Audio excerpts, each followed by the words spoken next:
আসসালামু আলাইকুম। আমি এখন আছি শেরপুরের চরাঞ্চল লছমনপুর ইউনিয়নের বিস্তীর্ণ এক সূর্যমুখীর মাঠে।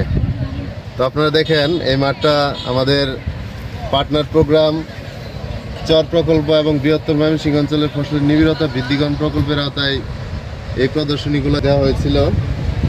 এখানে এই তেল জাতীয় ফসলের উৎপাদন বৃদ্ধির লক্ষ্যে আমরা যে কার্যক্রমগুলো নিয়েছি, তো সূর্যমুখী তারই একটা অংশ।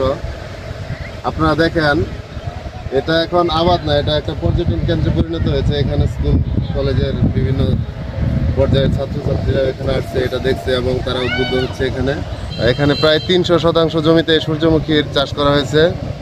আমি এই মাঠ থেকে শেরপুরের যারা ভালো স্থান ঘুরতে পছন্দ করেন, ঘোরাঘুরির মধ্যে স্বাচ্ছন্দ্য বোধ করেন, এই জায়গায় আসবেন।